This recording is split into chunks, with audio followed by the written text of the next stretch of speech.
안녕하세요. 법무법인 남평의 대표 변호사이자 유튜브 채널 박종희 법대로의 박종휘 변호사입니다. 안녕하세요. 저는 지금 스토리 IP 플랫폼 포도상점의 대표를 맡고 있는 서준이라고 합니다. 개인적으로 하나 질문 드리고 싶은 거는 왜 이 이름이 포도인가요?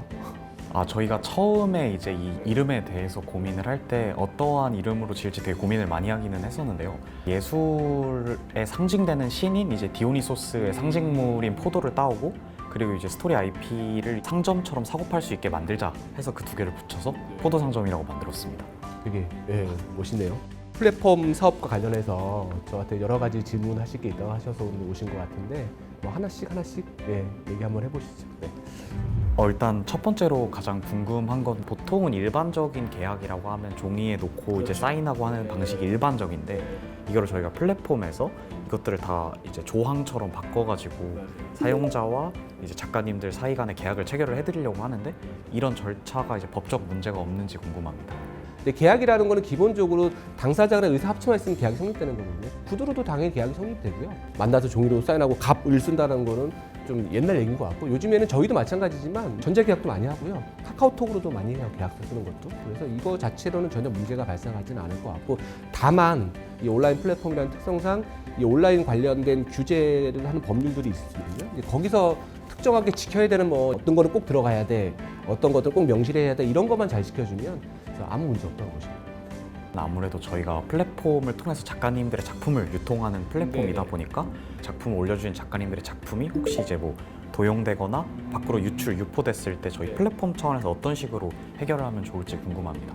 뭐 제3자가 이 작가님들의 저작물을 도용한다고 해서 1차적인 뭐 기본적인 책임은 없을 것 같아요, 플랫폼에. 근데 사업적인 비즈니스적인 차원에서 본다라고 하면 적극적으로 우리가 어떤 솔루션을 제시해 준다든지 궁극적으로는 우리 법률팀에서 소송이라든지 이런 부분들을 대신 대응해 주는 것도 궁극적인 방법이 될 수 있을 것 같아요. 이제 플랫폼 수준에서 어느 정도 그러면 대응까지 하는지가 그게 조금 구체적으로 궁금하기는 한데 좀 회사마다 좀 다를 것 같긴 해요. 한 5년차 미만, 3년차 미만 이런 플랫폼들 같은 경우에는 결국은 이 대표님들 개인적인 차원에서 이렇게 대응을 해주시는 것 같고요. 그다음에 이제 어느 정도 규모가 되고 연차가 되는 플랫폼 같은 경우에는 회사 내에 아예 시스템이 구축화가 돼 있죠. 침해가 발생했을 때 가이드라인 딱 제시해 준다든지 시스템화 돼 있고 법조팀이 있다든지 이런 경우 같은 경우에는 그 팀 자체에서 소송이라든지 뭐 내용 증명, 소송 뭐 이런 것들도 전부 적극적으로 대응해 주기도 하고 규모, 그다음에 뭐 연차 이런 거에 따라 조금씩 달라질 것 같긴 해요.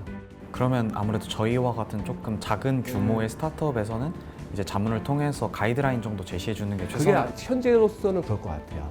첫 번째는 뭐냐면 저작물의 소유권자인 우리 이용자, 작가님한테 반드시 고지를 해주셔야죠. 뭐 고지를 안 한다고 해서 반드시 법적인 책임을 진다 이것까지는 아닐 것 같은데 내가 분명히 인지했음에도 불구하고 거기에는 어떤 조치도 취하지 않았다. 그래서 피해가 훨씬 더 커졌다. 이러면 거기에 대해서는 법적인 책임을 충분히 지실 수 있다라고 보시면 될 것 같아요. 말씀하신 것처럼 어느 정도 이제 자문을 통해서 딱 기본적인 가이드라인만 딱 만들어 놓으면 그다음부터 매뉴얼대로 딱 우리 작가님들한테 제시만 해주면 될 것 같긴 해요. 네.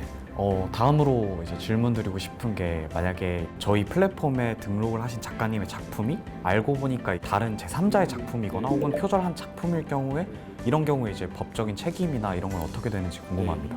그때부터의 대처가 되게 중요할 것 같아요. 그래야지 우리가 법적인 책임에서 자유로워질 수 있기 때문에 아까 말씀드린 것처럼 제일 중요한 거는 그걸 알게 된 순간부터는 고의가 되잖아요. 우리가 알고 있는 거니까 고의가 된단 말이에요. 그러면 우선은 그 저작물을 내리든지 뭐 블라인드 처리를 한다든지 이런 임시 조치를 한 다음에 우리 저작물을 올리신 우리 플랫폼 이용자 작가님들한테 당연히 거기에 대한 소명자를 요청을 해야겠죠.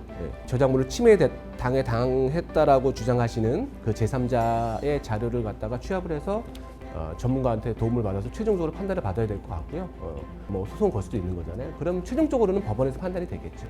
대신에 이제 아까 말씀드린 것처럼 어쨌든 우리가 할 수 있는 의무는 다 했잖아요. 알자마자 고지에서 자료 받았고 거기에 대해서 전문가의 판단까지 구했고 그래서 어찌됐든 그 결과에 따라서 우리가 조치를 취한 거니까 나중에 플랫폼 사업자 자체의 책임은 없을 것으로 예상은 합니다. 저희가 보통은 거래 구조가 IP 사용자분들이 돈을 내면 일부 수수료를 저희가 받고 그걸 작가님한테 드리는 형태로 되어 있는데 그런 식으로 문제가 생겼다면 저희가 받았던 수수료는 어떻게 되는 건지 궁금합니다. 이것도 결국은 이 작가님이 표절된 혹은 남의 걸 침해한 작품을 올려서 어쨌든 수익을 낸 거잖아요. 그러면 작가님들하고 쓰는 계약서, 약관, 뭐 문서화된 계약서에서 그분에 대한 좀 명시가 있어야 될 것 같고요. 표절 문제나 이런 부분들로 인해서 문제가 발생했을 시에는 당신한테 지급한 뭐 수수료는 뭐 전액 환수한다. 이 문구를 집어넣는 게 가장 좋고요.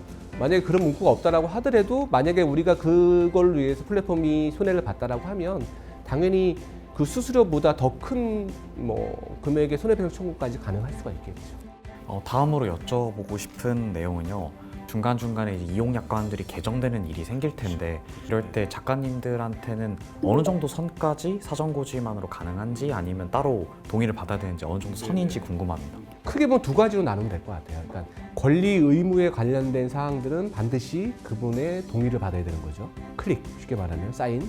그다음에 그 이외에 기타 부수적인 사항들 있잖아요. 소위 말하는 사소한 사항들은 고지만 해도 충분할 것 같긴 해요. 얼마 전에 뭐 쿠팡 구독료 인상하는 거, 그다음에 유튜브 가격 인상하는 거 엄청나게 오잖아요. 권리와 의무에 관련된 사항들은 반드시 동의를 받으셔야 된다라고 보시면 될 것 같습니다.